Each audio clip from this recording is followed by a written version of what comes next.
Vamos agora responder questões, pessoal. Primeira questão. Essa questão é a questão do Enem, eu só não coloquei a data.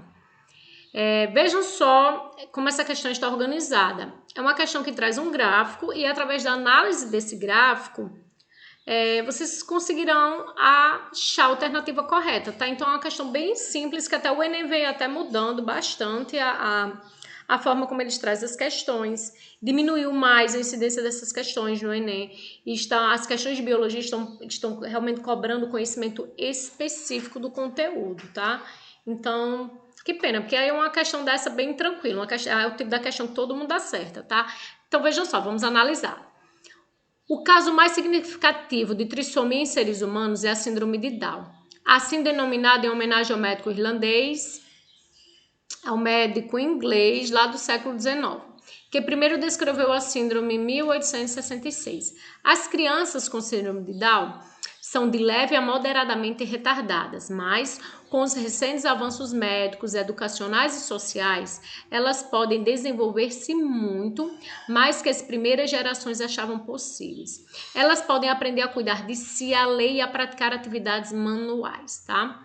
Então, o gráfico a seguir, ele mostra a correlação entre o nascimento de crianças com síndrome de Down e a idade materna. Vamos analisar o gráfico. Aqui temos a incidência por 1000 de nativos, a incidência de crianças que nascem. A cada 1000 nascimentos, por exemplo, nascem 5 crianças, tá? E aqui a idade materna. Então, o gráfico, ele mostra tranquilamente que há uma relação, tá, gente?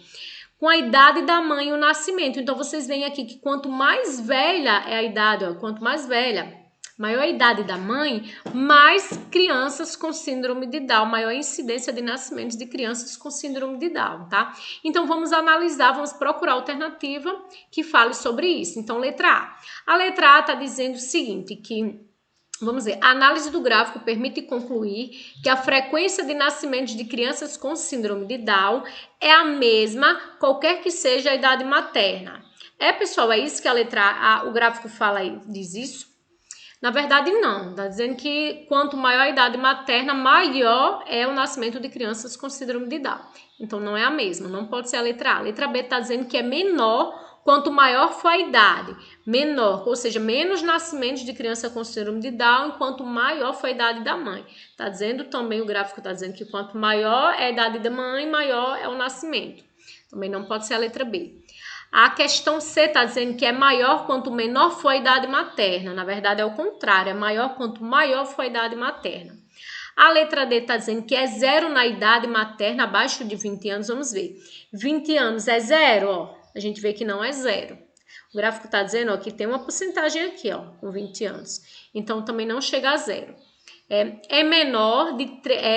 cerca de 3 vezes maior na idade materna de 45 anos do que de 40 anos de idade. Vamos ver, com 40 anos nós temos mais ou menos 7 e com 45 nós temos mais de 15, não é? Então, a letra E está correta, tá, gente? Letra E. Questão super fácil. Já a próxima questão, que não está indo, agora foi, chega, passou demais. Essa questão aqui, a próxima questão, a questão 2, ela pede conhecimento específico, tá? Então, vejam só. O desenho anterior representa um casal de moscas de frutas, que é a Drosophila, e seus respectivos cromossomos. Essa espécie tem 4 pares de cromossomos, sendo 3 autossomos e 1 de cromossomos sexuais. A partir desse esquema, é correto afirmar que... Vamos ver. Vamos olhar os cromossomos? Vamos olhar a figurinha? Eu adoro analisar a figurinha. Então, vejam só. Está dizendo que ela tem 4 pares de cromossomos, 3 autossomos e 1 sexual. Então, no total, elas têm 8 cromossomos, tá? Correto. Fêmea heterogamética. Vocês lembram disso? O sexo heterogamético é aquele indivíduo que vai determinar o sexo dos descendentes.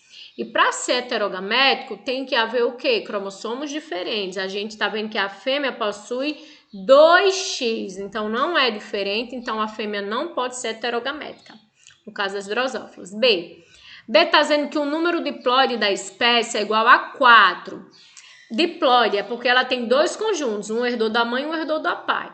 E a questão está dizendo aqui que ela tem 4 pares de cromossomos. Só é a gente contar. Quantos cromossomos ela tem? Vamos contar. 1, 2, 3, 4, 5, 6, 7, 8.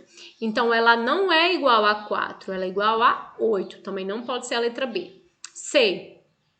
Os autossomos são homólogos aos heterossomos. A gente estudou que cromossomo homólogo é aquele cromossomo igual no tamanho e na forma. Então, o par de cromossomo é homólogo. Então, pares diferentes não são homólogos. Isso não existe, tá? A questão 6 está falando uma coisa que não existe. A questão 6 está dizendo que os cromossomos autossomos, que são esses aqui, ó, que é o restante, é homólogo aos sexuais. Ou seja, seriam iguais aos sexuais. E não existe isso, tá, gente? Não pode ser a letra C.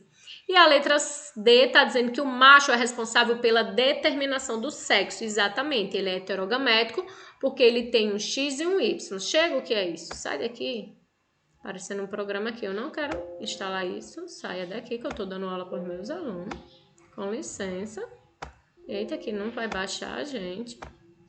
Pronto, agora sai. Pronto. Entendeu, pessoal? Letra D. Então, macho é responsável pela determinação do sexo. Próxima questão, porque está instalando um programa de adição que está dando isso aí. Então, vejam só.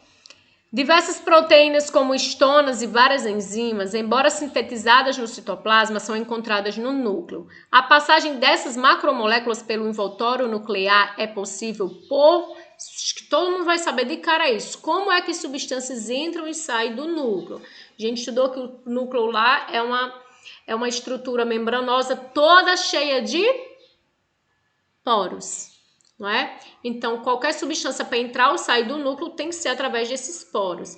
Então, as alternativas, pessoal, elas vão tentar confundir vocês, porque elas querem avaliar se vocês têm conhecimento sobre o conteúdo. Então, vejam só a letra A. A letra A está dizendo que tem um mecanismo específico de endocitose. Aí vocês lembram lá da membrana. Uma substância para entrar na célula entra por endocitose, uma partícula grande, então isso pode confundir vocês, tá? Só que o núcleo é diferente da membrana plasmática da célula. Qualquer substância para entrar no núcleo é pelo poro. Então não pode ser letra A por endocitose. A letra B está dizendo que o envoltório nuclear possui poros que permitem a passagem de macromoléculas. Correta é a letra B. A letra C está falando do mecanismo específico de pinacitose, que é a entrada de líquido, que não tem nada a ver também. A letra D está dizendo que existe um envoltório, um mecanismo de transporte simultâneo oposto ao ácido ribonucleico e proteína, só para confundir vocês, tá? Que é uma coisa tão bonita, né? Ó, um mecanismo de transporte simultâneo, mas também não é por isso, são pelos poros. E a letra A está dizendo que existe transportes nas membranas externas e internas do envoltório nuclear que realiza o transporte das macromoléculas. Essa letra E é muito linda, né? Ó, e pelo lúmen do envoltório, linda a letra E. Só que também não é. É a letra B, que é pelo poro, tá bom, gente? Então, conhecimento específico não deixa a gente errar. Então, por isso que é importante responder questão, assistir a aula, prestar atenção, que aí o conteúdo fixa, tá? A gente não cai nessas pegadinhas, é tudo pegadinha. Aí eu coloquei a figurinha só para lembrar, só para mostrar a vocês os poros. Ele é todo furadinho o núcleo, cheio de poros. Questão também que exige conhecimento específico. Ela diz o seguinte: na espécie humana existem duas síndromes ligadas aos cromossomos sexuais, a de Turner e a de Klinefelter. Os indivíduos portadores dessas síndromes são, respectivamente, então preste atenção porque rolam as pegadinhas, tá? Aí vocês têm que lembrar como é a síndrome de Turner, como é o genótipo. Eu coloquei aqui uma colinha, porque como aqui vocês estão estudando, e eu coloquei uma colinha que eu coloquei o genótipo, tá? Para vocês analisarem. Aqui é o de Turner e aqui é de Klinefelter. Eu quero que vocês analisem para vocês descobrirem quem é menino e quem é menina, tá? Quem é menino? A de Turner que é menina, que é menino. Vejam só, as questões estão dizendo, ó. O primeiro é macho, o segundo é fêmea. Toda a questão das alternativas estão dizendo isso. Analisem lá os cromossomos. Então, vejam só. Lá na Turner, o 23º par só existe um X. Então, se só tem um X, com certeza é fêmea, tá? No mínimo X, então o indivíduo vai ser fêmea. Então, aí você já elimina a letra A, letra D, já eliminou. É fêmea. Lá na de Klinefelter está dizendo o seguinte, que o indivíduo, ó, lá no 23º, existe 2X e um Y, tá? Lembra? Duplo X e um Y. Agora vamos analisar as questões. Está dizendo assim, que o primeiro é macho, já a letra A já está cancelada.